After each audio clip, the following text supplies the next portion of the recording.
can see anybody in the back, which is great because this is a great option for those that don't have a very good mirror and have maybe a smaller mirror or something that's not there. This is a great all right, today we're gonna bring a dash cam, and this is a mirror dash cam. I'm not taking the actual plastic until ready to mount.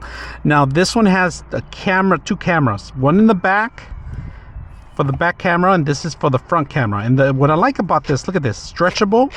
They give you these rubber bands here that actually wrap around your existing your existing mirror that you have. All right, so this actually grabs on and it could become a mirror and actually a camera feature that you're going to see, be able to view this stuff in the back and the front. They give you a manual to start with. All right, the manuals are included with it.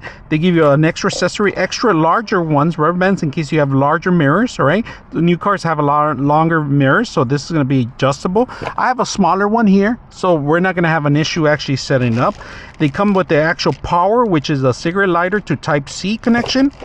They give you the extra camera in the back and different features to set it up. Now the camera in the back has different power outputs, and it actually has a 3.5 jack that you're going to require to connect to this system. So you're going to run the cable from the back to the front. All right, that's mandatory to do that.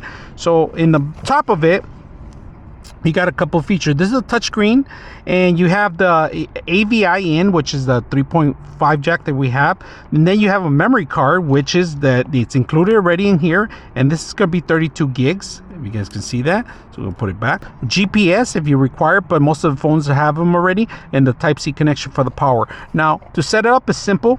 Adjust the camera how you want to view your front of the panel, and this, like I said, it expands. Make sure you remove the plastic. All right, we're gonna grab our camera here, and we want to make sure this part right here goes out to the back. Make sure that you clean it up. Don't touch it too much.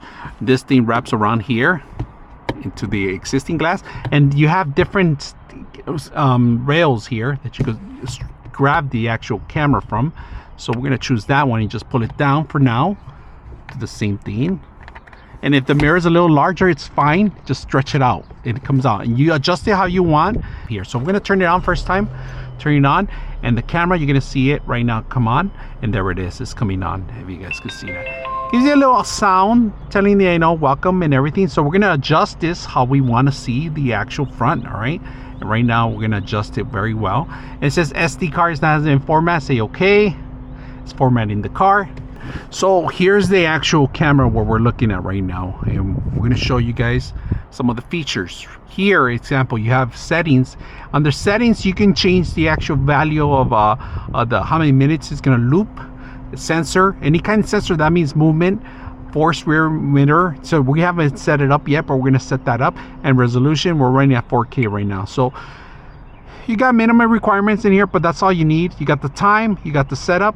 So let's go ahead and test it out how it looks. Show you. I haven't done cable management, but I'm going to show you how it works. All right, so I'm going to scroll to the right. You guys can see this is the front camera.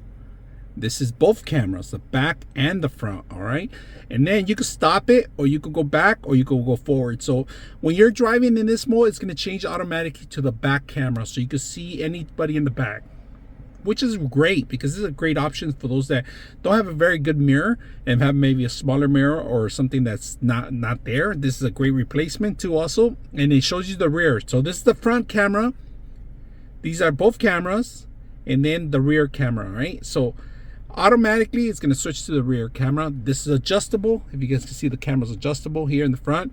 But the whole thing is very simple to put together, plug and play. Just do the cable management. That's my next thing I'm going to do. I hope you guys enjoyed the video.